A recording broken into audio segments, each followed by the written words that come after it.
was lying to myself for years, believing that I had incredible self-worth, that I had an excellent concept of my self-worth, and that I believed myself worthy. I thought that my confidence equated to self-worth. I believed that my friendly personality and my friendly attitude equated to my self-worth.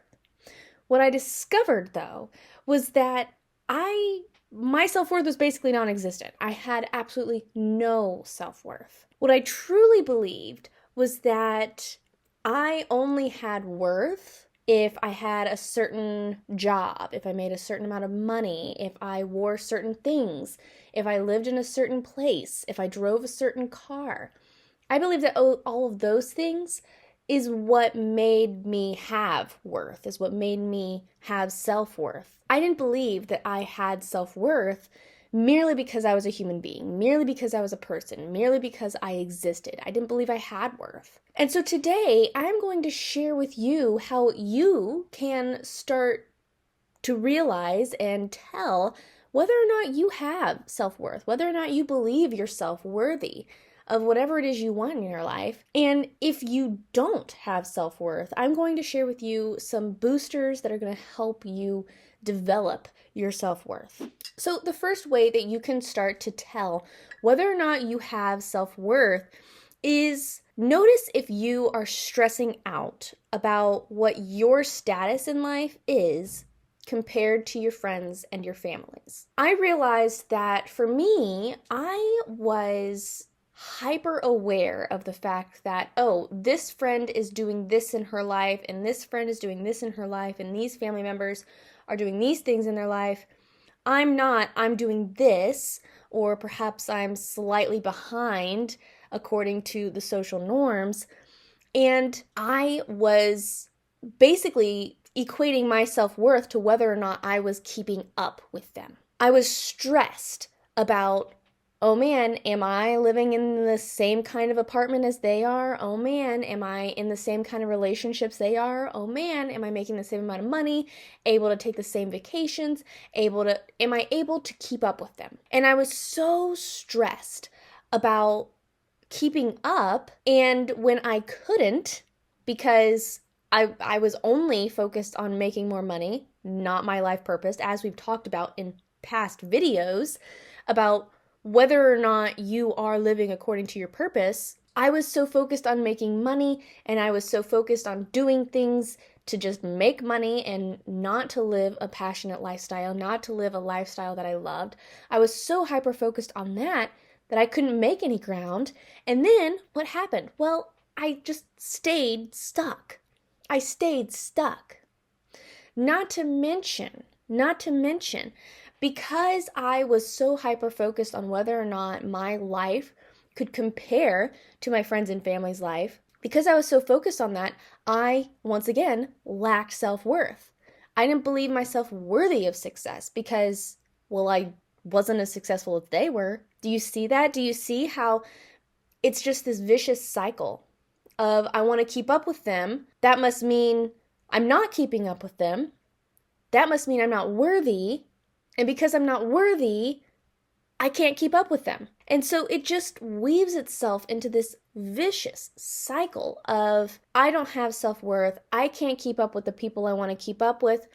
That means that I don't have self-worth, and that means that I can't keep up with the people that I want to keep up with. And I mean, it just goes on and on and on and on. And so I encourage you to discover, look at your life, look at how you're living, look at who you are thinking about, look at what is going on in your mind and what you are worried about, concerned about. When you look at the action steps that you want to take in your life, are you planning to take them because I'm super passionate about it and it's important to me?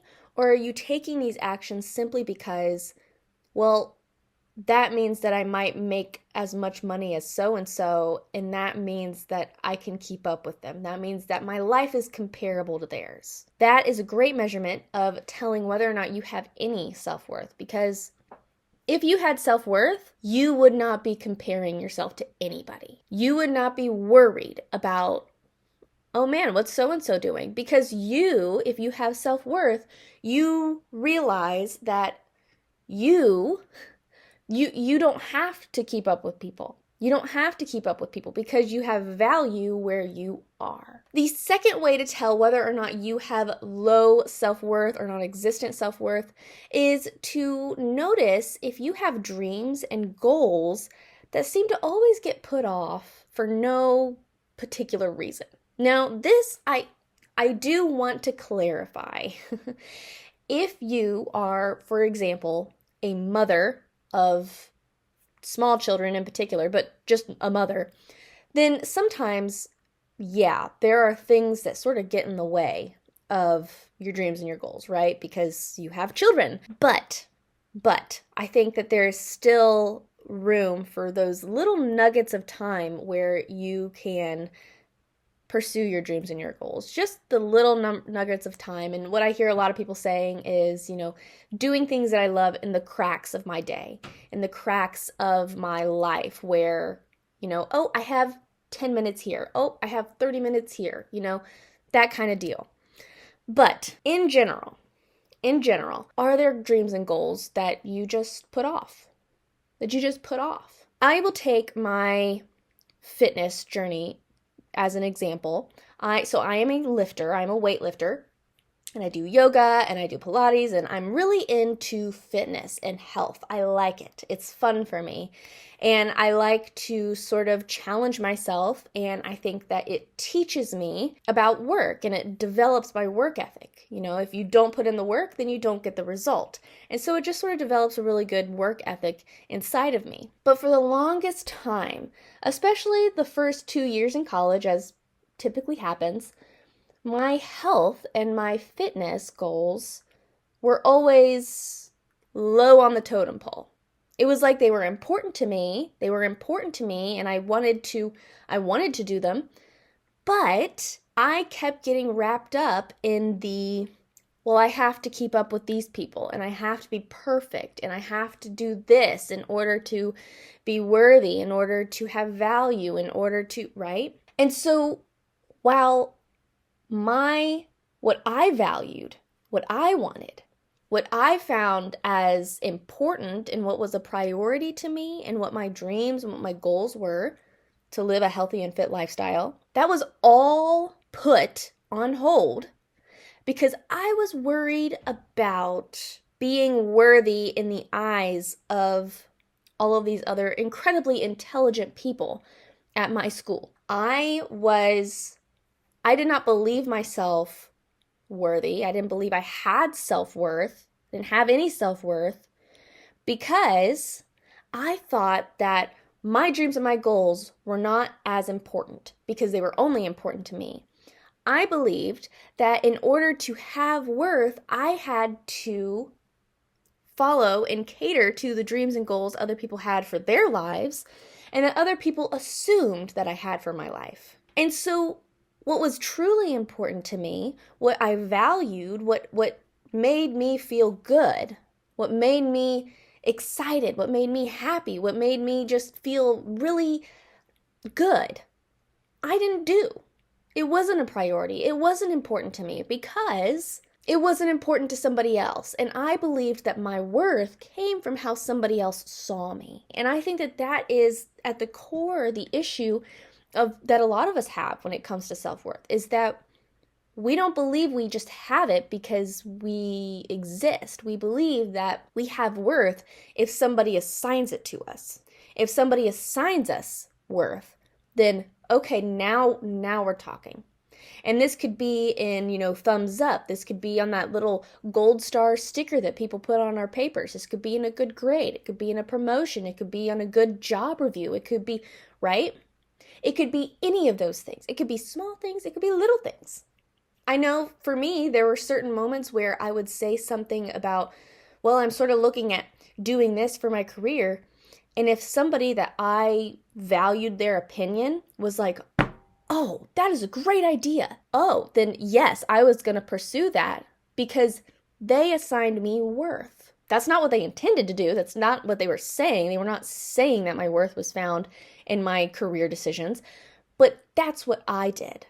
That's what I did. And you can fix it. It's nobody else's fault.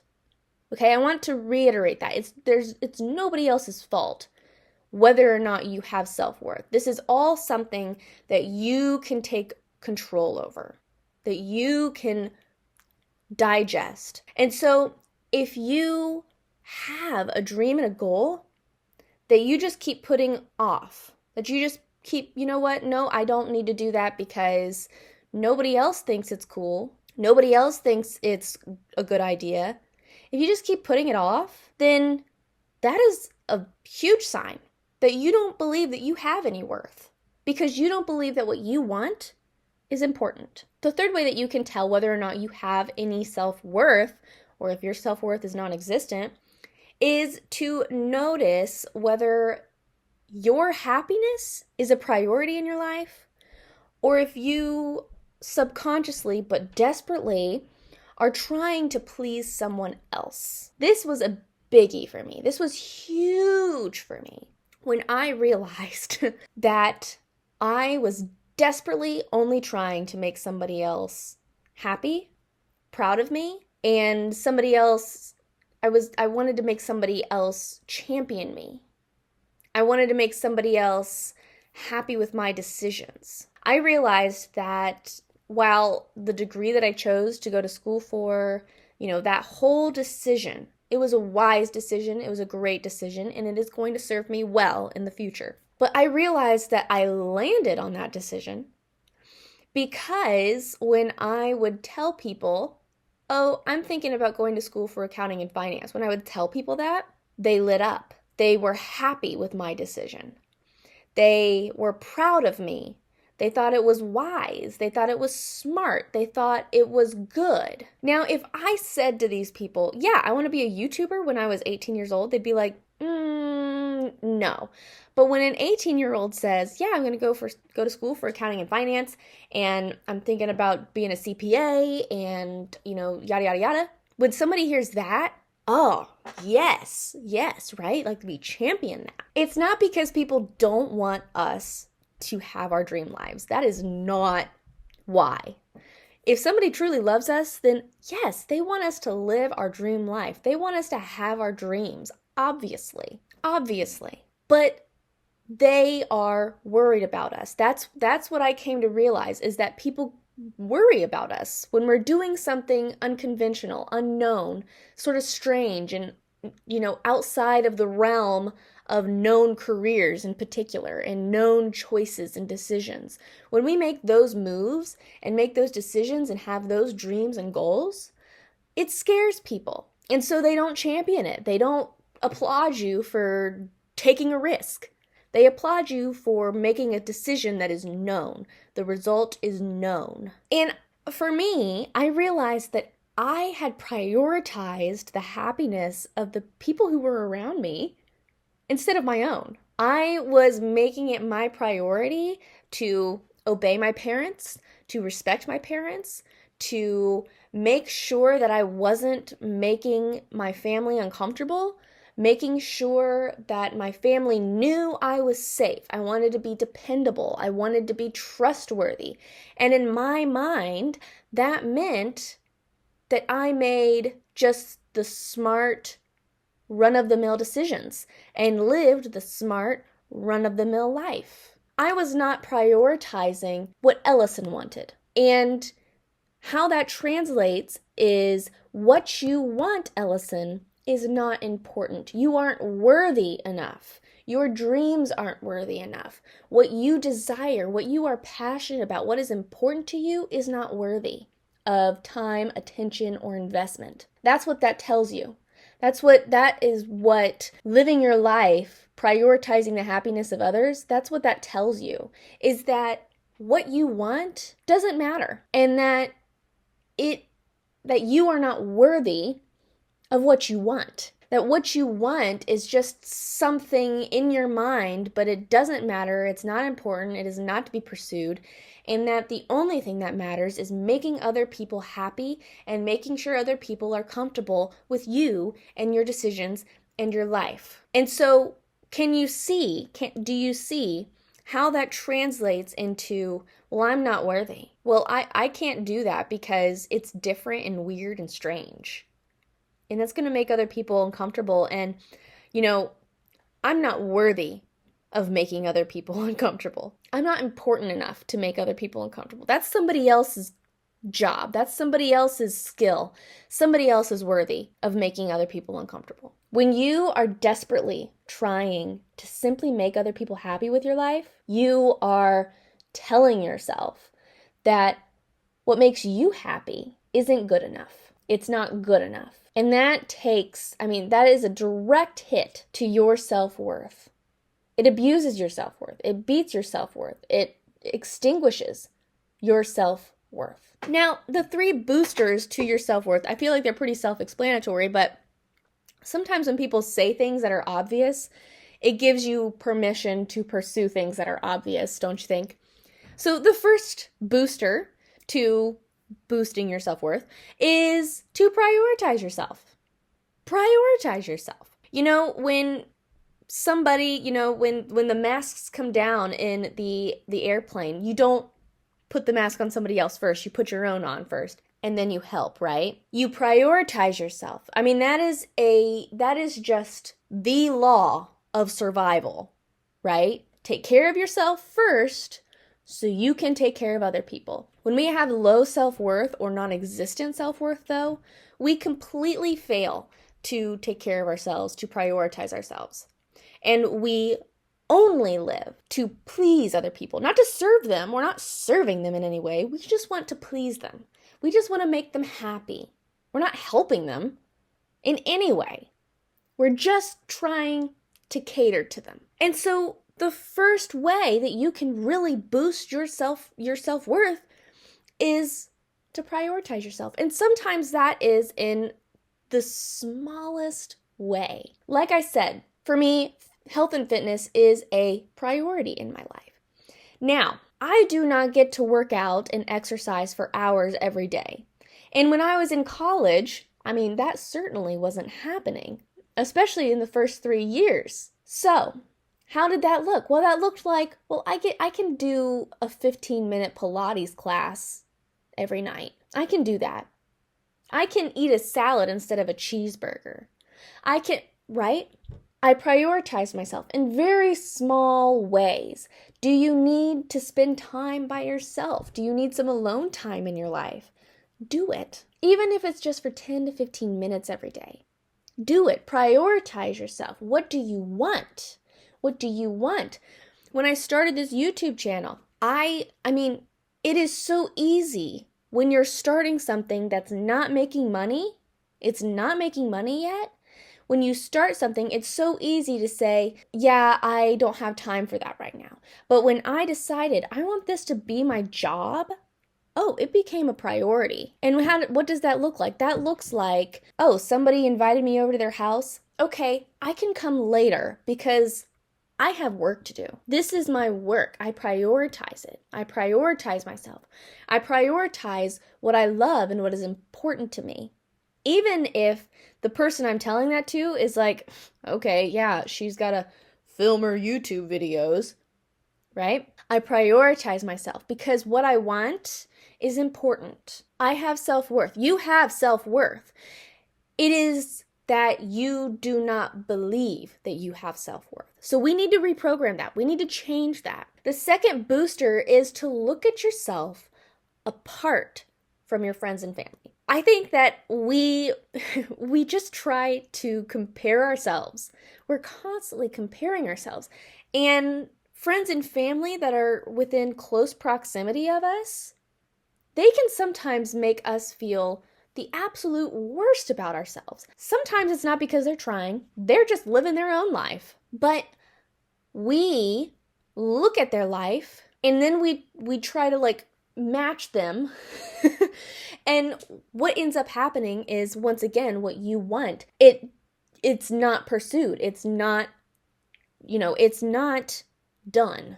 What you want is not done because you are merely concerned with matching them. So apart from your friends and family, separated from them, I'm not saying that you need to delete them from your lives. That's not what I'm saying at all. What I'm saying is just look at you. Don't look at you and your family. I'm not going to look at me and my parents and my sister. I'm not going to look at me and my friends. I'm going to look at me. I'm going to look at me. What makes me have worth? Well, okay. I mean, just the obvious answer. I exist and I breathe. You exist and you breathe, so you have worth. You have ideas, you have worth. And they're different from my friends and my family. And that's okay. And that's okay. It's okay that I want to live my life differently. It's okay. Looking at your life and looking at yourself apart from your friends and family, it keeps you from just automatically lumping yourself in with them. You know, for me, I would automatically lump myself in with my dad. My dad was the first one in his family to get a college degree, and he was very successful compared to the rest of his family. And so in my mind, I was lumped in with him. I lumped myself in with him, and he is the successful brother of his family, and so I need to be his successful daughter, and his successful daughter does the responsible job just like he did the responsible job. I lumped myself in with him, lumping myself in with my friends. Well, my friends all have good jobs. My one friend has a thriving business. They all are very successful in their own right, so that means that I have to... When you lump yourself in with somebody, then you feel this need to be like them.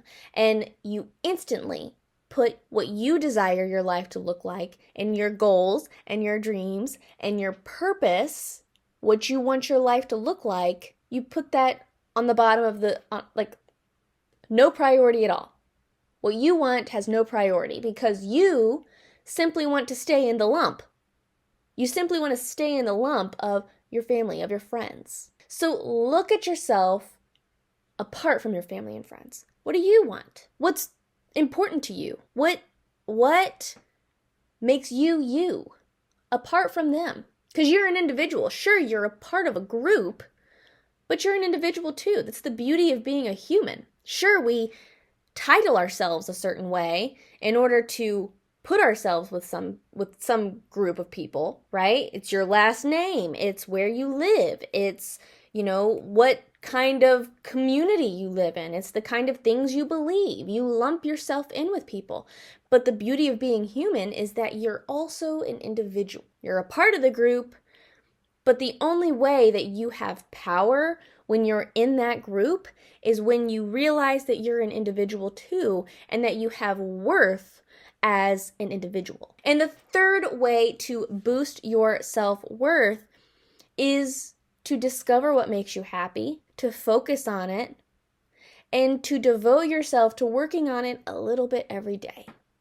Just like I said earlier, in the cracks of your life, or devoting that 15 minutes to whatever it is that you want your life to look like. While that seems like a very small thing, discovering what makes you happy and devoting time to it, it seems small, but it's very challenging. And when you have low self-worth or non-existent self-worth, it can be really hard to, again, separate yourself from people, discover what makes you just light up, and then it's hard to actually do it. To say, no, this is important to me, I'm going to do it. No, I'm not going to play that game or, scroll on Instagram for hours because I want to do this. I want to do this. A lot of us have a lot more time than we think we do. Some of us, we don't, right? I mean, there are those of us that we literally have no extra time, but most of us have 15 minutes. Like I've said, most of us have a little bit of time that we can devote to what makes us happy. But again, you have to discover what makes you happy, and you have to focus in on it. You have to focus in on it. Because you'd get distracted by all the things that other people say is going to make you happy. I got distracted by all the things that people said, oh, you can live a fulfilling lifestyle and be your own boss and do this and run this business, and I would get distracted. With this right here, what I'm doing right here with you, that's what is important to me. And I kept getting distracted and not focusing on it and not honing in on it and not making it a priority in my life.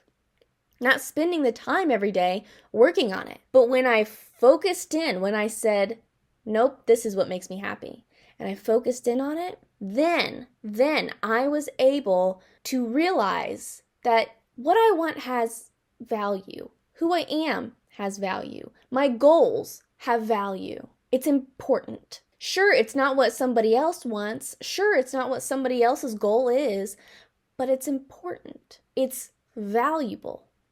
And it's worthy of your time and your attention. Thank you so much for joining me today. I hope you enjoyed this video. Make sure you tune in for the next episode where I will be talking about the top mistakes you're making when you are trying to create your dream life. So stay tuned for that. I love you oh so very much. And until next time, so long.